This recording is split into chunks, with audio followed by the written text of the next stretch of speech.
Today I'm going to demonstrate how to prepare one of my favorite coffee drinks, the Cocomo.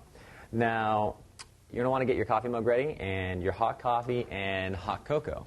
Really simple, only alcoholic ingredient is going to be your coconut rum.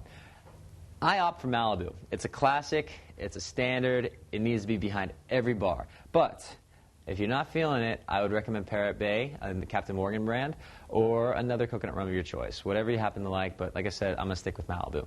So you're going to go with your standard industry pour, 1.25 ounces to 1.5 ounces. So 1, 2, 3, 4, 5, and 6. I'm feeling generous.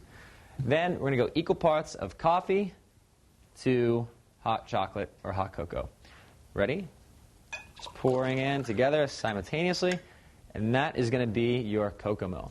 Now, the recipe doesn't call for it, but I always recommend whipped cream and maraschino cherry, getting tongue-tied, try saying that 10 times fast, on the top of your coffee drinks. Your guests expect it, it really adds to the culinary appeal, and just it rounds out that coffee drink. So that is going to be your Cocomo. Enjoy.